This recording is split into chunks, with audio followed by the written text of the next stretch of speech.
So, welcome back, everyone. I'm very excited to be here today with Gerald Maa, editor of the Georgia Review. Welcome, Gerald. How are you? I'm good. Great to be here. Yeah, excellent. Thanks for coming out, and thanks to all of you for showing up today. So, Gerald, let's jump right in. And can you tell us about the history of your magazine? Yeah, the Georgia Review started in 1947. I actually have been thinking a lot about it. Our spring issue, that's kind of at the press right now. It's the first issue of our 75th year. Oh, wow. And it's an issue dedicated to writing from and or about diasporic communities in the American Southeast. And so, given the 75th anniversary and kind of the nature of the issue, my essay for that issue is a lot about it's just like, what's the Georgia Review been about, but it was in 1947, started by John Wade. Always been kind of a part of the University of Georgia, and it's 75 years old. So what that means is that there have been a lot of editors and a lot of directors. And it's changed. I read this essay by Marianne Moore about her work as the last editor of The Dial, the poet Marianne Moore. And she says, in terms of successive editors, the successive editors are more like rings on a tree than actual smooth transitions. And so John Wade started it as something dedicated to Georgiana, stuff about Georgia. After him, there was someone else, but another kind of big kind of peak. It was the Georgia Review was taken over by this guy, John Irwin. He's a poet and critic. And for 5 or 6 years, it was, way into theory, way into poetry. So you have like Jacques Derrida, Edward Said's first publication of Orientalism was in the Georgia Review, Mark Strand, James Merrill, like that kind of folk. So it's big departure. And then after Irwin, they're known as the Stan Lindbergh years, and this guy casts a long shadow. And he, in a lot of ways, wanted to pivot away from the theory and the kind of the academic discourse, and poetry, fiction, nonfiction, and there was that. T.R. Hummer had a couple years after Lindbergh, Stephen Corey after that, and then I came on in 2019. Okay, so it started as a regional magazine focused on Georgia, but now it is open to submissions from all over the world, covering all areas. Is that correct? Yeah. I mean, it's when we go to some book fairs, they're like, "Do you only publish only Georgia authors?" And no, it's open to everybody. We have an international readership. One of the things that I've enjoyed doing while here is to take up at times, but not absolutely, the regional focus again. I think it's just part of like who I am. I'm really about kind of living communities and living spaces kind of on the ground level and having kind of conversations that lay bare or kind of give a glimpse of particular kind of modes of making ends meet, enjoying life, suffering. And so, for instance, our last summer issue, we did a feature on W.E.B. Du Bois. I forgot or didn't register that so much of on Souls of Black Folks was about Georgia. And so I'm using it as an opportunity to teach me about my new kind of surroundings in a way that puts kind of local concerns as a resource to national conversations, and vice versa, showing people who are committed to local concerns that they are partaking in kind of national conversations as well. Mm-hmm. That's great. So one thing that I always think of when I think of Georgia Review is no simultaneous submissions, which I found had been your policy for a long time, but it no longer seems to be your policy. Is that correct? And is that your doing? It is no longer our policy. We accept simultaneous submissions. Um, that's never come up in the office, so I must have inherited it. And I'm totally fine with it. I mean, it's just that's just the way it is now, and I get it. It wasn't the way when I was submitting stuff, you know, it wasn't the norm, you know, 20 years ago when I was submitting stuff, and it's become the norm now, and it's fine. I could go either way, you know. Yeah. Well, as a writer, I'm happy to see that the policy has changed. So tell us, I know AWP is coming up next week. Are you guys planning on going? Yeah, we're really stoked to be there. By the booth. Yeah, we'll be there. I personally won't be there. When people in the office were making the decision to fish or cut bait, the Delta surge was happening. We had to make these decisions that far out, and I have a 7-month-old at home, and I just couldn't comprehend like traveling there, being there, and then coming back to a 7-month-old unvaccinated, but with confidence, you know. So I unfortunately won't be there. I think people call it FOMO. I have FOMO right now.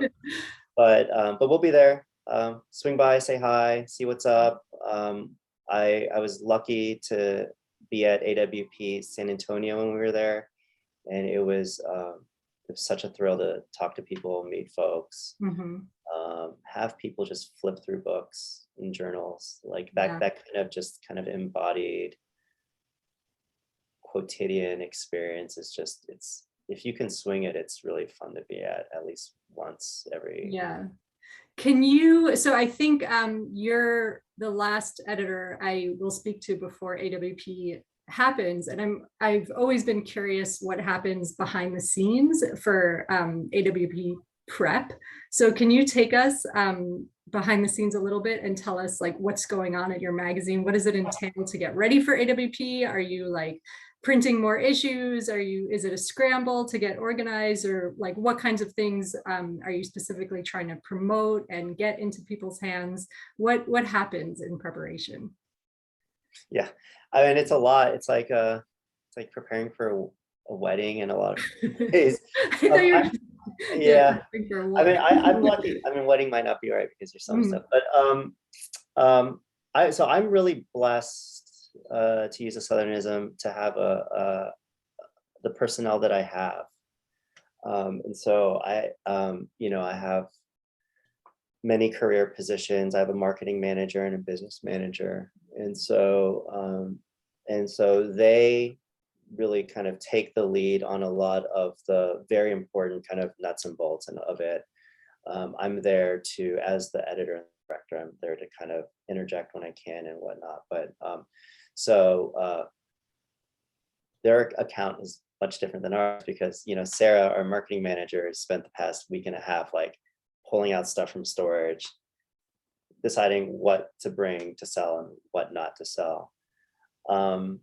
For us, in terms of, and then, you know, business, Leslie's like figuring out where the money comes from to get everybody there. It's not cheap to go to be at a book fair. Just to let writers know, to break even is a huge achievement at a book fair, and so literature is not flush with capitalism, which is, I think, one of its great virtues. But you know, these presses are giving money, you know, to for this engagement, you know, and so and it's beautiful. It's a beautiful, you know, community. It's about community support, and as my friend says, literature, especially literary journals. But so she's figuring out where the money comes from, how to get people to pay what, you know, what, and all that, how much we can afford, and all that. In terms of inventory, for us, we've been revitalizing this imprint with UGA Press, the Georgia Review books, and we have a great kind of number of books under our wing, but we feel like the book fair is really where we can give it kind of its public unveiling. It's been hard to really kind of establish a brand and kind of broadcast in a broadly in a substantial way through the internet when it's so crowded, you know, and we're just like a fledgling university press imprint. And so bring a bunch of those books. We have this special spring issue coming up, so we're figuring out ways to push that. It's at the printer, but you know, we printed out little kind of leaflets with a table of contents and the cover. We're spray painting T-shirts. We're doing this punk rock thing. We're spray painting Sopoko T-shirts to go with our issue. Sarah was digging through the inventory and she found these like chapbooks that we printed like 30 years ago, and they're all signed. And so she's like, that was a big find, we'll bring those, like that ephemera, you know.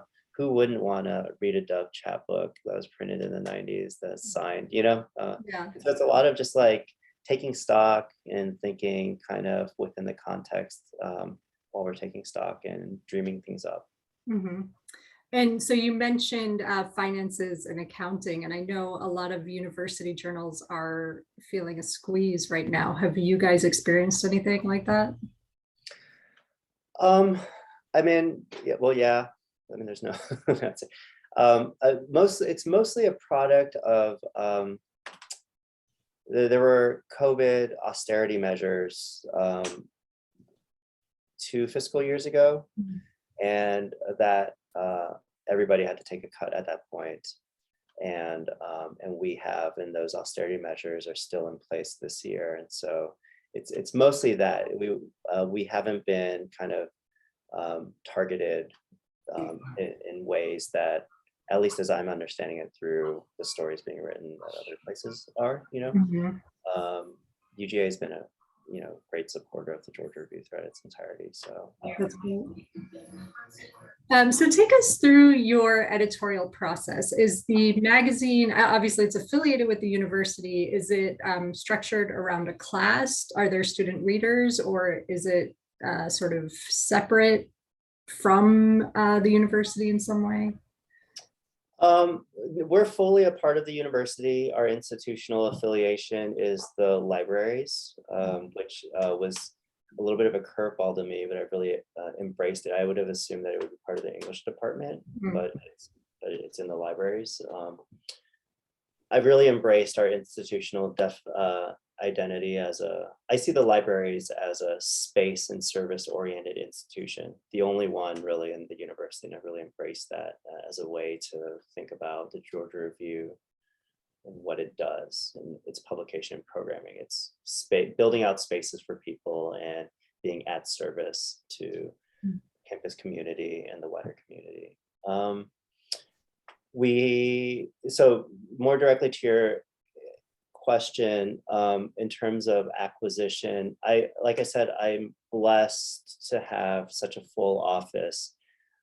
There's myself, we have 2 associate editors who are, they have PhDs in creative writing and they've worked in the industry for a long time. I was able to build out 2 graduate editor positions. So UGA has a PhD in creative writing program, a really fantastic one. All of you should consider applying to it. And so we have 2 graduate positions that are 2-year gigs. So it's not, there's a long kind of maturation cycle in that. And so we take submittable really seriously. We have the means to give every single submission expert consideration from the get-go.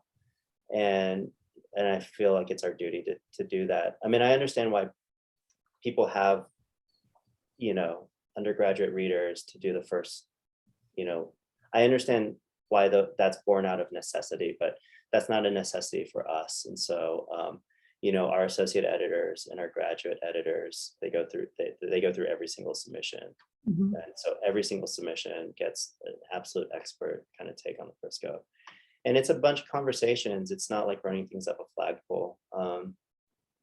There are conversations like infrastructure wise, there are conversations. Everything's a conversation between graduate editors and associate editors and myself. So acquisition meetings is not me saying, is not them handing me something and saying yes or no.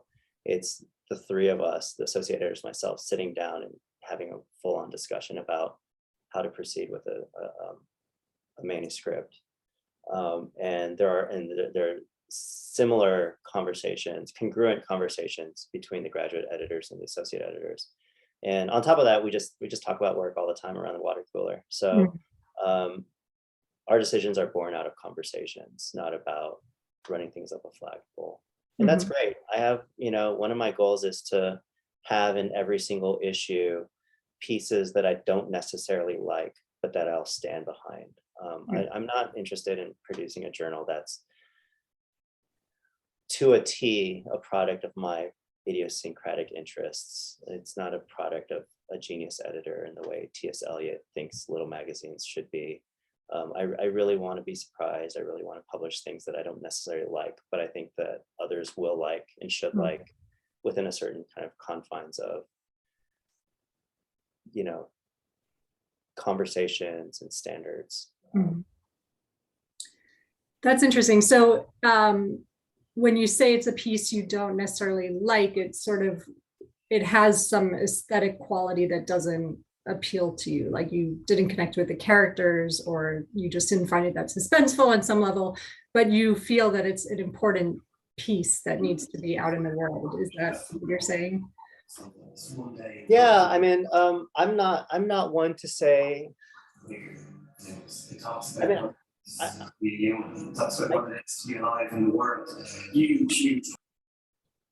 I get I get where this kind of assumed congruence happens, but I really want to push against this congruence of, I have my taste, man. I mean, like, I like what I like. There are things that I don't like. To have that absolutely sit flush with what is considered good literature is a form of violence that I'm not going to participate in. I'm just going to say, and so I don't really think about aesthetics. I think about people first. And so I don't think about the aesthetics of the journal. I think about a readership, or not the reader, but maybe I oftentimes the reader who really liked this in the spring and this in the fall would just have their mind blown with this thing that we're talking about, and the journal, when it comes down to it, it's really vulgar Marxist, but it's vulgar. We just want we want a lot of particular people to continue to pay money to subscribe to us, right? And why not just think about people instead of aesthetic? And so it's within that sense, to say, well, this thing that I really loved here, or this thing that's going on within the past year that I'm really jazzed about. I don't really like this story, but they might like it. And I don't think that it's, the world is not worse for this thing to be in the world, right? And it's not offensive in that way, offensive in the sense of, I don't know, peddling more harm than instigating instigating thought, I'll say. So that's the way that I think about it. And yeah, that's interesting. Yeah, so I'm curious, how do you measure whether the readers like it? So are you basing this on feedback you get from subscribers or submitters, like people who write to you and say, we love that story, and then you're sort of thinking, okay, great, we'll try to publish more of that kind of thing because it's resonating with our readers? Or how do you figure out what readers might like? Yeah, I mean, it's coming down. It's like opening up this door. I'm on the 7th floor of the library, which is kind of awesome. But it's opening that door and walking down and participating in the literary world. It's a full on. It's an everyday practice. So one huge benefit of taking submittable seriously, right? If people throughout the entire level really has a very strong kind of sampling of submittable, you get a sense of what people are digging in the issue. Because the great thing about literary journals is, and the great thing about literature is, it does not take material resources to like write a poem, right? And that's what's like beautifully anarchic about literature. You know, like I read art form, I'm inspired to do it, but I don't have the money to buy oil. I don't have the money to buy sculpture, you know. And, you know, Audre Lorde, for me, really taught this to me. It's like the beautiful thing about literature is like you can be inspired and you find a pencil. Now, again, there's time, which time is money, and that's a whole nother matter. But in some ways, it, you know, like, and so taking submittable really seriously is a great way to do that, right? And if I'm getting what's happening in submittable through my going through submittable, but also through conversations with the associate editors and the graduate editors, that's one way to go about it. You know, just hanging out with people at AWP, you know, actually kind of having, albeit ephemeral, but, you know, earnest conversations with folks who come by. That's, you know, that's a great way to do that. And it really is an everyday affair. You know, it's an everyday practice. And then letter, you know, we love getting letters. Do you solicit work, or do you rely totally on the slush? We solicit work. I mean, at times we do. And you know, we get unsolicited work from various venues because, you know, we pay well, we have a certain stature, so, you know, agents send us stuff too. We are extremely proud of our commitment to submittable, especially given our pay rate. I'll say that there is very much an economic structure in terms of attention to submittable and not, and we're proud of that. We have a new series up on. We started a new series on our online platform where it's just 3 questions for people who've kind of published with us, to try to give the public a little bit of a sense of the attention that most pieces get in terms of editorial engagement, and what it looks like to work with the Georgia Review. Mostly the first 3 of them have come through submittable. That's great. Yeah, and so we're really proud of the amount of work that gets published from unsolicited submissions, but it's not absolute. And do you have any success stories from people who have submitted to the magazine multiple times after year after year after year, and then finally it's a yes? Yeah, I mean, there's a poet, Hernandez Diaz, I think. It came early on. Soam's the associate poetry editor, and she flagged it. She's like, he submitted multiple times, you know, we've given him engaged rejection. He's been really congenial and professional about it. There's no less enthusiasm, and I think these poems are more fitting. You know, she thought they were better than the previous. I haven't seen the previous ones, but then she's also like, oh, this kind of works really well in terms of like a lot of these other things we've been doing in the recent past, or the person who likes that poem will love these poems, you know. And yeah, and I think he tweeted about it a couple times where he's just like, it's a holy grail thing, and whatever. And I'm like, holy grail, come on. It's just, but that's really cool, because sorry, go ahead.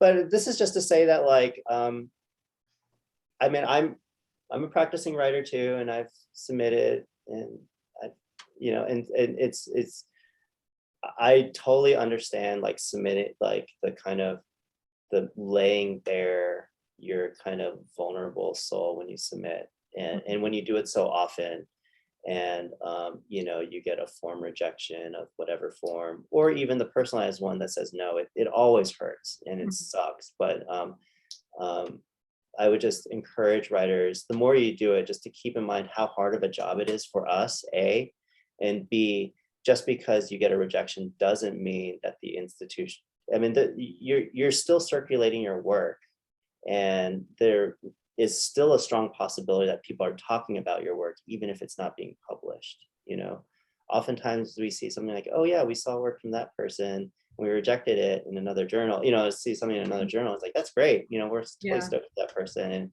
great to see that person write this different stuff. You know, and so circulating your literary voice is, there is a kind of subterranean level below publishing that is absolutely not as gratifying. I'll admit that, but it's not negligible, Yeah, I think that's really important for writers to hear, that editors on the other side of the desk are actually rooting for them. Because I think, you get multiple rejections and you feel like the editors just, they don't want to ever hear from you again, and you're just wasting your time and embarrassing yourself. But in fact, in actually talking to editors, it sounds like they're really hoping that you keep submitting, keep trying, assuming it's appropriate for the magazine and you're following the guidelines and sort of doing everything right. The editors really are on your side, and it's kind of a beautiful story that your poetry editor was really rooting for this particular poet and was excited that it was finally a match. Yeah, I mean, I can't speak for everybody, but for me, like shifting the definition of what my act is from gatekeeper and aesthetic. So if you're running a thing that's like, all we do is publish good work, then de facto you're a gatekeeper. And de facto, your decision is this poem good or not? And like, I don't know. I mean, like, I pride myself in my taste. I'll say that, and I'm a little too prideful in it. But I am also aware that like it's literature. When literature does not exceed your sense of your own taste, then you're dead in the water. Is what I'm going to say. Why read anymore if like something can't surprise you with its beauty, And so so for me, at least with the Georgia Review, when I shift from gatekeeper and aesthetic to enthusiast to one who makes space for conversations, then it's, at least for me, it's easier to be like, this is not for us, because although it is accomplished in its aesthetic kind of intentions, it's not really, there are no ways in which kind of the conversations happening within the Georgia Review at this particular moment can jive with what's happening there. Or, it might not be absolute. It could be just like, oh, it doesn't quite, cross that threshold. And so, yeah, it's hard for us, like there was an acquisition meeting where someone came in with something. It was a friend of someone's, the past associate editor kind of knew this person and flagged it. We had a robust conversation about it, and I was just like, not for us, And he's like, okay, I'll tell him. He's like, the Paris Review wants it, so he'll go to that. And I was like, I mean, my initial thing was like, what? But it's fine, It was like, yeah, totally. Like, I'm happy for him, and I could see why they would want it, I guess. But we're not right all the time. And I'm not about determining what's good or bad. There was another poetry folio that came in, and I deliberated on it quite a bit. We had conversations. I was like, I don't think it's quite, accomplished enough for us. And then Kwame Dawes chooses it for the National Poetry Series, later. And I'm just like, okay, like, great. And I, in some ways I was wrong. I appreciated it much better, after that. And I did feel bereft that I didn't, that I was wrong about it at that time. But none of it seems like a cardinal sin, at least Right. For me, because there are a lot of great venues out there too. Yeah. So when you hear something like that the Paris Review is taking it, does it make you think, oh wait, let me see that again, actually? I mean, it happened really quickly, and no, not really. I mean, at least in that meeting, because we talked through it, and we talked about its kind of aesthetic achievement. But I think of aesthetics as a kind of superlative means to provoke response in the service of a conversation. And so there were conversations about to what extent its aesthetics achievements can provoke certain types of responses. But a lot of our conversation was just like, it's the fit for the Georgia Review. It doesn't quite fit the Georgia Review especially in terms of like the pipeline that we have right now. Mm-hmm.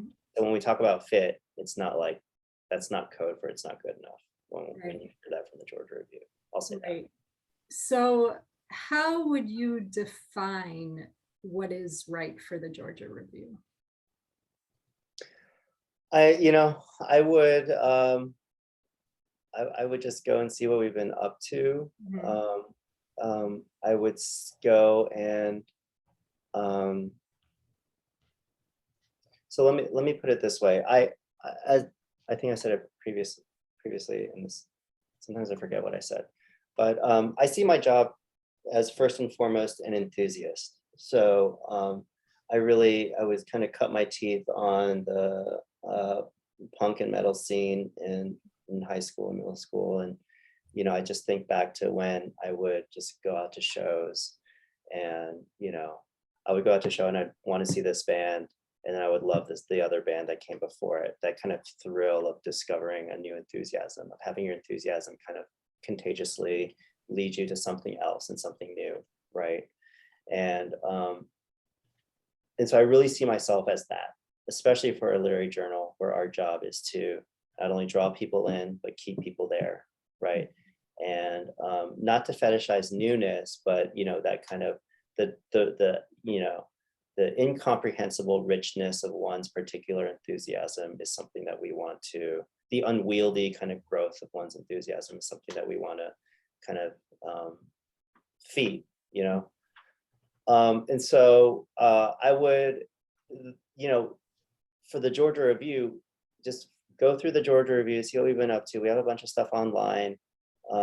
It's subscribe if you can, and think about it in terms of that way, right? And it's not a monolithic thing. It's not an academic journal, but within our clandestine spaces, there are kind of little kind of sub enthusiasms that are growing, dying, kind of potentially there, and that can be catalyzed with something new. You know what I mean? And Mhm. so when I'm looking for kind of surprise, for enthusiasm to grow, that surprise of enthusiasm, so you want to remember that surprise requires expectation, right? So it's like it's not only something new, but it's also kind of an expectation, but it's an expectation for a certain reader within our readership, Mhm. right? So think about that. We had an essay review on mother poems. Georgia Review Books published a book that's recklessly feminist take on mom language, Hmm. the kind of appropriated labor of having to give birth and breastfeed while trying to make ends meet. And if you track like what's happening throughout there, you're like, oh, there's something new every single time. And so you know that's what I would recommend, at Mhm. least going through our back catalog. Mhm. Can you take us through a particularly heated editorial conversation? So it sounds like you have very enthusiastic and lively editorial discussions. So maybe if there's one particular piece, you don't have to name the piece, either rejected or accepted, but sort of like what was the debate like? What were you guys discussing? And how did it turn out in the end? Yeah, I mean, a lot of them. It's um, yeah, it's not a rank and file kind of place. Mhm. Well, I mean, I guess there's one. There are a lot of examples. One immediately on hand. There's an emerging writer who wrote the short story um, about this older woman going through dementia. So there's a lot of that. Some critics going to write something soon about how a lot of men are writing, you know, mom going through dementia stories right now. There's something in the water that's happening. We've seen a lot of them. And this one was aesthetically accomplished. It was like it was so artful. It's a third person narration. It's purportedly omniscient, but it's telepathic in the way that the omniscience kind of gets close to one person and then recedes from another person, gets close to another person. I got that, in a very Faulknerian way, or I think of that that sky cam for football games where it swoops in towards one and then swoops out. Mm. It's a super artful. And I brought it to the meeting, really kind of just awed by the artfulness. The other associate editors didn't necessarily have a problem with the artfulness, but they were really kind of reticent about the vicariousness, the ethical kind of considerations of the vicariousness. There were some kind of really, in beautiful detail, scenes of grotesque moments of a failing body, you know, and the kind of the politics of representation. They were just like really kind of staunchly kind of like, you know, this is a problem, you know, and so it was really heated. I'm sorry to interrupt. Can I just ask a clarification question? So was it the vicariousness of the narrator, like a male narrator looking at his aging mother, or was it knowing that it was a male writer writing about this, or was it both? The only characters in the short story are female. Oh, The author is male. okay. So that was yeah. So it's all of it, you know. Yeah. That kind of like that moment, and I love Madame Bovary, and you know, Yeah. there's like Madame Bovary, she's me, you know, she's me. I thought the artfulness did that, you know, also the kind of the grotesque real, you know, the realism, the anti-romantic realism of Flaubert. So I saw it within that line, but you know, they were really like, you know, he hates these characters, and what's the value of doing that, you know, and what is, you know, and so it was heated. For the Georgia Review, we have many of our things go through editorial engagement. So very rarely, in fact, do we accept anything out of hand. We have the means to do editorial engagement, and things can always just be better with conversation. It's just my belief. And so we settled on kind of asking if this author would be up for editorial engagement. We compile our various comments. We don't synthesize them, so the author can see where the disagreements within the group are, you know. However, it was important for me to strongly communicate these kind of concerns in terms of, you know, representation, vicariousness, and all that stuff. And it was hard to write because I don't know. I agreed with them to a point, but you know, it's all about proportion, and it's all about kind of, and he was generous and he was great. And these were like, and so we went back and forth with this author 2 or 3 times, and everybody's happy with it. And it was it was a better story. Yeah. I mean, it was a much better story. Like once he was like, oh, I never thought of this as potentially vicarious and gratuitous. And I thought that like, yes, there was a danger of it being gratuitous, you know. I'm a hedonist, so you know, it's not as much of a problem for me as others, but it really kind of spurred him on to consider these kind of nooks and crannies of the story that he hadn't previously thought about. He sharpened the the investment in matrilineal inheritance. It was just like thoughtless that these were women, really. And when we like put him to think about it, it really kind of you know, abated and alleviated all these concerns, and so it's much better. It's great, and these are all products of very difficult conversations. Yeah. On very many levels. It took a couple of revisions, but that's not uncommon. That process is not uncommon in the Georgia Review, but That's but it great. is having to kind of stand up for yourself, but also listen to others. So did you accept the story, or did you say we're thinking about accepting this, but it's conditional on certain changes? So when we do editorial engagement, there are shifting things, but we call it the bright line. Many of the things we ask for editorial engagement, we say, you know, we'll give you our comments. You can kind of you can engage them or not.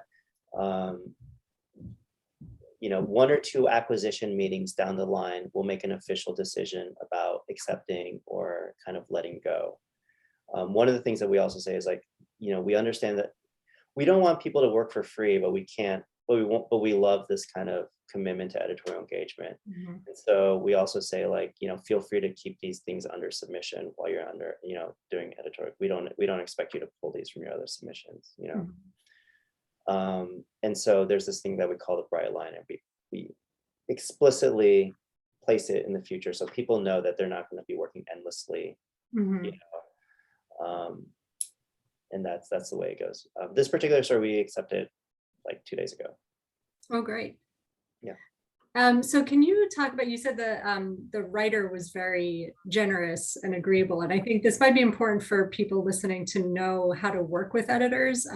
So I guess what you're saying is that he wasn't offensive, he was opening to hear what you guys had to say, and he did the work.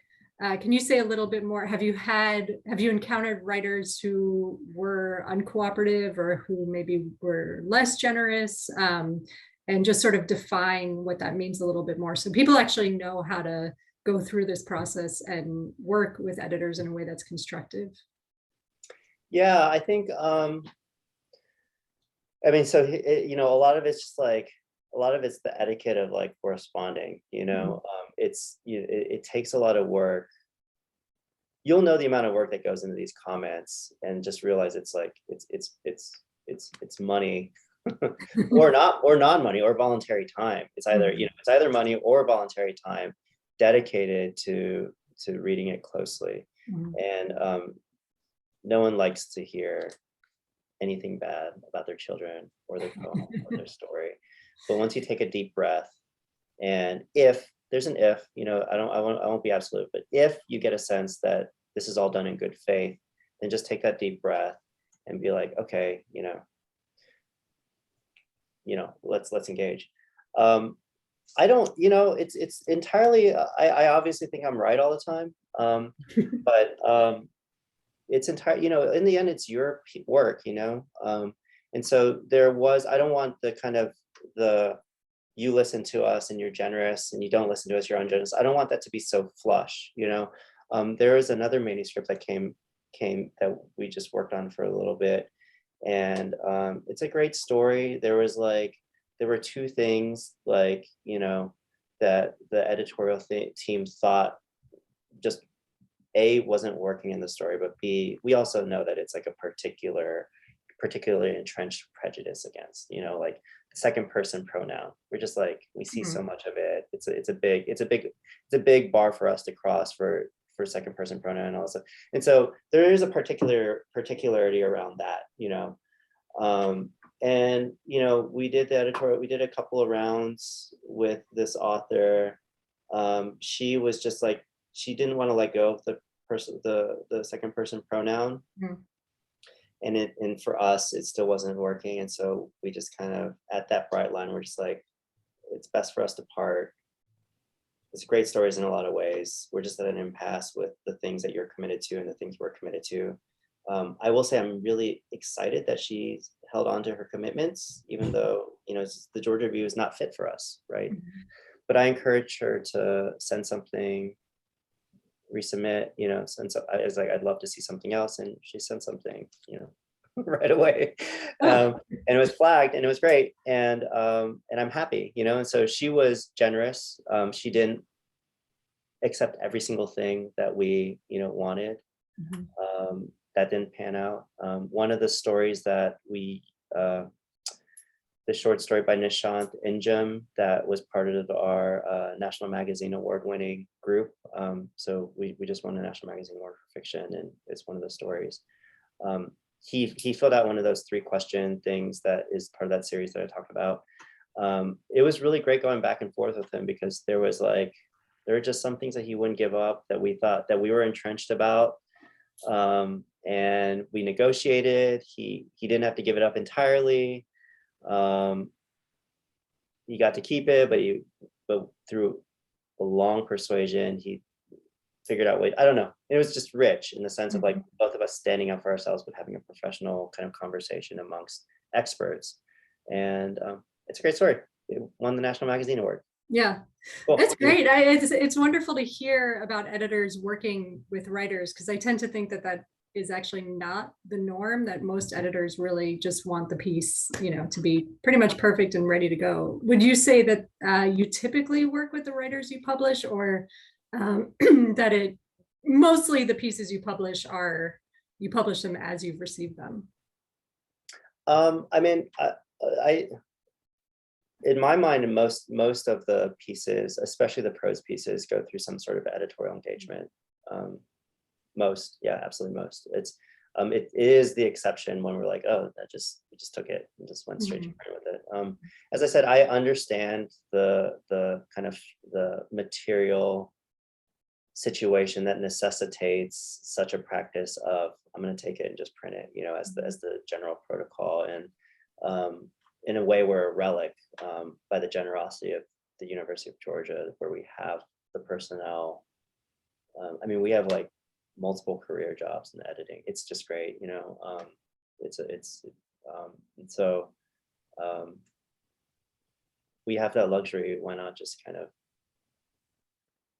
you know, do what we want to do for the betterment of Sure. readers and writers out there, you know. So what else are you seeing a lot of? You mentioned for some curious reason, you're seeing a lot of men writing about older, ailing mothers. Are you seeing a lot of pandemic stories? Are you seeing kind of lockdown stories? What are people writing about? What are people submitting?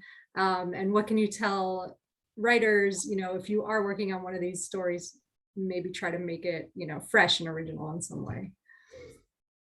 Yeah. Yes, all of those. All of those, a lot. I think I think when it, how do we, I don't know. When there is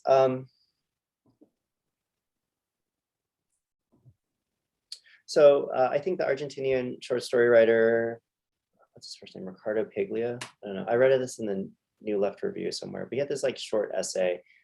I'm sure he's not the only, I know he's not the only one who's done this, but he has this like really succinct, punchy essay about kind of how every short story has two narratives. You know, this kind of counterpuntal thing. And I think, and the way that I think about it is like, you know, Ian Forster's famous kind of definition of differentiation from story and plot, you know, where, you know, the king dies and the queen dies, that's a story, and then the king dies and the queen dies because of grief, you know, plot. And the plot is because there's some sort of kind of emotional narrative underwriting the sequence of events. So not only is, you know, literature, at least in the age of realism, is not only about having a story where all the pieces fit, but also getting a sense of that undercurrent where the kind of emotional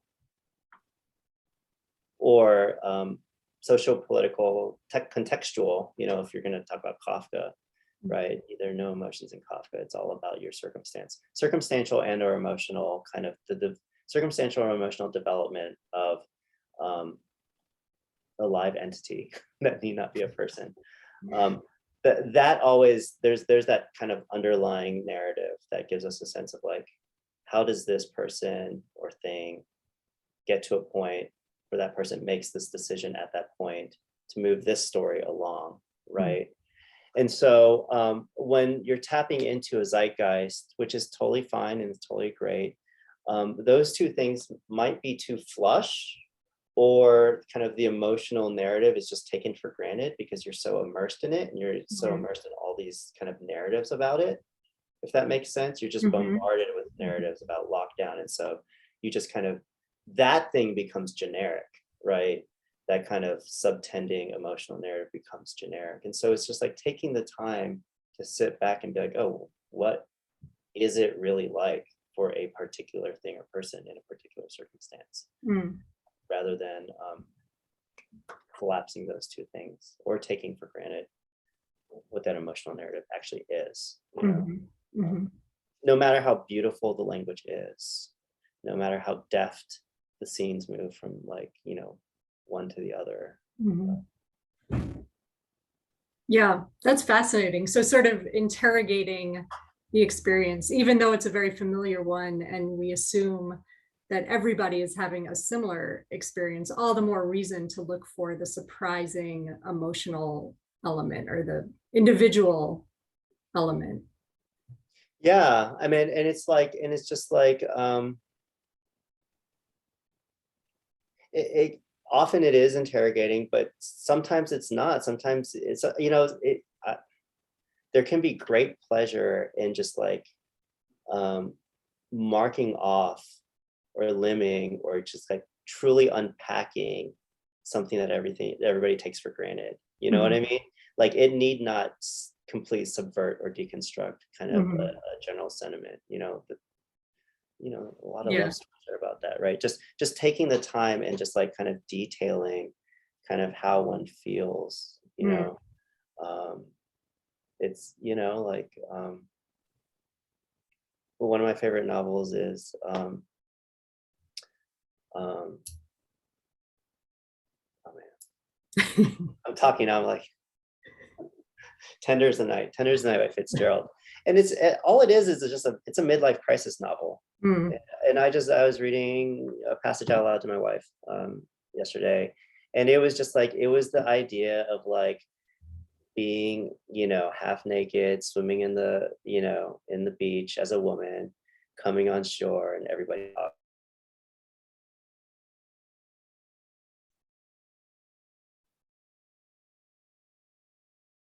Fitzgerald just really unpacks like how Rosemary feels, Mhm. and it's just like, I don't know, it's beautiful. I don't Yeah. know. Yeah. So what are some reasons, just quickly, that you will put a piece down, a nonfiction piece, a poem, a short story? What are some, like, right off the bat, reasons for a piece to be rejected? Oh man, I don't know. I mean, that's a hard. I mean, well, I mean, I'll give you extreme answer. I mean, so much of it is case by case, and then again, I mean, we get 100,000 submissions a year, you know, and so like that's a lot. And if we have like paid experts actually giving their expert time to it, like it's a lot, you know. Um, I mean, I'll give you an extreme case, and I mean, this will be absolute for sure. I mean, we got a submission where this like the guy wrote a pedantic cover letter that, you know, was like, I've been reading George Santayana, I've been reading Kant. He's like, recently, he's like, I got your last issue, but I've only read two of the poets, you know, Jennifer Chang and Jay Dodd. And he's just like, these poets are bad because Ugh. they haven't lived life well enough. And needless to say, this is an old cisgendered white man. So, you know, the kind of parodic history of, you know, older men telling people of color and women and transgender people that their lives aren't worthy. Mm. And he's like, you'd love my poems. Don't do that. Yeah. We didn't love his poems. Yeah. And we didn't like it the more um, because of that letter. But you know, you know, it's not a dog eat dog world. It's I mean, I love literature because um, especially literary journals. I mean, I thank you, Becky, for your literary journal stuff. But I was writing to a friend of mine, Julie Enzer, at Sinister Wisdom. I don't know if you know Sinister Wisdom, but it's a legendary lesbian kind of arts journal. Mm. Audrey and Rich was an editor early on, and we write to each other. But we were talking about the CNN piece that came out, Mhm. and let me read it. I have it right here. I planted it because I read it, because I was going to tell you. I told her I'd read it, and she probably doesn't grant me. She probably is not okay with me reading it, but okay. So the CNN article. So my belief is really that literary journals do not exist exclusively inside capitalism. Her wife, by the way, works in banking, high up in like Mhm. finance banking. So she I knows what should just to interrupt for 1 second, because I don't know if everybody knows, but this is a CNN article that came out, I think, maybe 3 weeks ago, that was about like foretelling the death of literary magazines, and nobody's reading them, and they're all sinking into the ground and to be obliterated. Basically, it was sort of a depressing article. So once again, right? And then the kind of silver lining is that literary journals should just die. It's really funny. Was that their conclusion? I saw somebody, I saw a follow-up on The Spectator where somebody had written, yeah, literary journals are going down, and thank God, because they're all terrible. But well, I mean, the Tin House lady was just like, oh, they're just all going to die anyways, and so we should just like, make the best of it. I don't know. Anyways, but okay. More important, let me read this thing though. Sure. And this is why I love literary journals, and this is why I think that if they die, literature dies. Okay, so the CNN article. So my belief really is that literary journals do not exist exclusively inside capitalism. There is an overlap with some capital markets, paper printing, mailing, but the core of the enterprise is not in capitalism, it is in community support. To exist exclusively in capitalism, there has to be a drive for profitability, and I have never encountered a literary journal with that drive. True, because if that was your drive, it just wouldn't work. Right. So for me, in a fundamental way, the CNN article misses the point, in part because it cannot conceptualize an entity outside of capitalism, a hard project in the current environment. That to me is fundamentally a part of our jobs as editors, to articulate what an entity looks like of value outside of capitalism. How do we ascribe value outside of capitalism? How do we expand a field of vision beyond capitalism? What are we, the other spaces outside of capitalism? So, we're kind of leftist, but it is true. I mean, like, even the people who aren't like kind of card-carrying leftists will say, like, you're not in it for the money. I started a literary journal with my friend Lawrence Min Davis in 2010, just because we saw an opportunity to. It's the Asian American Literary Review. We didn't know what we were doing, and we were out there, and we queried, these people that we freaking idolize, not knowing anything, out of like just like a punk, scene ethos. Some of them said no, but like we sent a cold query to Karen Yamashita, and she's like, great, I've been waiting for an Asian American journal. She just like gave us stuff, right? I queried David Wu, the poet I just absolutely just idolized. He's like, here's my whole manuscript, pick what you want. And so like, literature really only can work with like this counter economy of goodwill in a lot of ways. I mean, and this is not to say that people cannot have very good lives living in literature. People can, people should. It's more difficult for us than for people in TV and movie in a lot of ways, as someone who just moved from Southern California. But and people should have good lives, and people should be able to make ends meet and have the time to write and all that stuff. But for that to be a general case and an opportunity for a lot of people, it also requires a really robust kind of a counter economy of goodwill, and that's out there. And I think that's kind of I think it's kind of its main locus is in literary journals, because they are so misfitting of capitalism. they just are, they require community support from the university, right? From writers who have to very much deliberate whether or not they want to spend $30 or $40. Like, I know it's a real decision, and we appreciate it,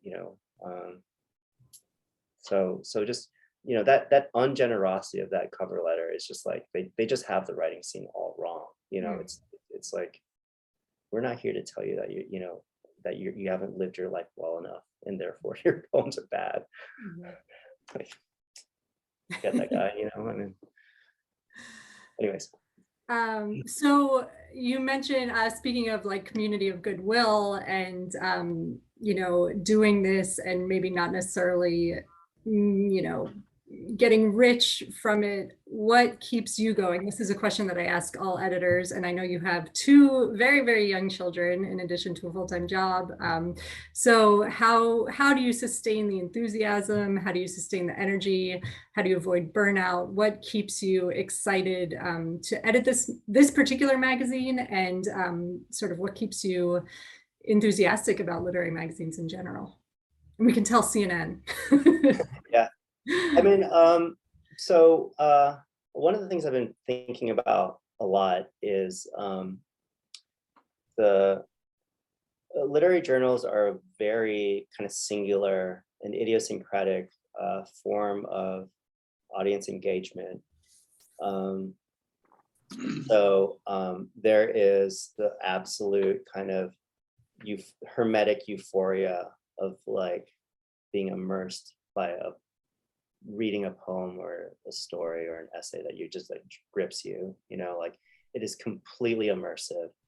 I think about how literature is purely mediated from the senses in the way that no other art is, right? The image in your mind is not the thing that you see, right? Because the thing you see is black letters on a white page, right? So it's completely immersive. But we all social in some way, and we want to talk about it, and that's why something like AWP is like so quirky and weird and full of awkwardness. It's beautiful, and so I love just talking. I just love like finding something that I just can't stop talking about with people that I've been talking to for a long time. And that I will not give up that experience in the embodied form. So my buddies that we just sit down, have a beer, talk about what we've been reading. But the literary journal is also a great way to have that as well. I've been writing about this in my letters to the reader, but Samuel Taylor Coleridge did a lit mag called The Friend, and it's a really weird thing, but that kind of ongoing conversation with a friend, you can have that with a literary journal. If you stop fetishizing it merely as a place to like publish your work, right? That's a utilitarian kind of unilateral sense of having a friend, right? But you can only have that with a literary journal, with the kind of special kind of field of literature. And that's what keeps me going. I mean, like, finding something that I would not have liked if it weren't for other people, Great. And the great thing about journals is like there's the next one. It's and that ephemerality. I'm really kind of embracing that ephemerality that besmirches the journal as the bastard child. I really think there's a lot of potential for a literary life and experience if one really embraces the ephemerality of a journal. And speaking of which, what is on the horizon for you guys? I know you have a poetry contest either running or coming up. Yeah, we have the Lorraine Williams Poetry Prizes open right now. Don Lundy Martin is our judge. Super excited to have her as our judge. We're open submissions. I forget the months. We're closed during the summer, but we are open for like a full, academic year. Yeah, that's it. We have our post-colonial issue coming out in the spring. It's coming right hot off the press. We're doing a symposium here with the art school on the theme of misplacement. So it's like art critics, artists, and writers. Courtney Faye Taylor, Alejandro Varela are the writers, Nicole Fleetwood, Martin Harriers are the critics, Jill Magid and Lisa Tan are the artists, and we'll be giving that event an afterlife in print for the summer issue. Yeah. Great. And is there a way for people to get more involved in the magazine? Obviously, everybody should read it, subscribe, submit if they have appropriate work. Are you ever looking for volunteers, interns, readers? We haven't, not yet officially. We haven't taken readers because again, we have the luxury of personnel to have submittable, to have expert attention to every submission is submittable. Come by and say hi, hang out at AWP. No, seriously, write us letters. We love letters, especially if they're haptic and handwritten. Come to our events. And I think, I see literary journals as a clandestine, or the literary journals I want to like run are clandestine spaces, like small publics for kind of weird esoteric groups within the larger kind of public. And if it's a space like that, reading and saying hi and hanging out, telling us what you like or don't like about the journal, you know, in a very generous and professional way. That's already helping out and partaking, you know. Yeah. And submitting it within the sense of a conversation, right? That's helpful. I've already said, like, we, you know, when you're like, how do you know what's happening out there? I mean, our office has a comprehensive, and so again, we see submittable as a way to like hear what's going on in the world, you know, and that's the means by which we do that. I don't know if there are any UGA undergrads here, but we do have an undergraduate program of interns that's kind of built in, but we're kind of we're limiting it to that right now. Okay, great. Well, everyone should check out the magazine if you don't already know it, but I think most people know this esteemed magazine by now. But if not, go explore Georgia Review. And you guys are also on Twitter at Georgia Review. Thank God I have a market. This is my favorite part because editors never know their own magazine Twitter handle. So go on Twitter, find Georgia Review. They're out there somewhere. And on Facebook, do you have a Facebook page? The Facebook page is it's in hibernation. Instagram is a great way to follow us. Twitter, and you can subscribe. You can follow. There's a link to follow on our website. Okay, we'll find you. Wonderful. Thank you so much. Thanks everyone for coming out. This was really helpful and great. All right, thank you.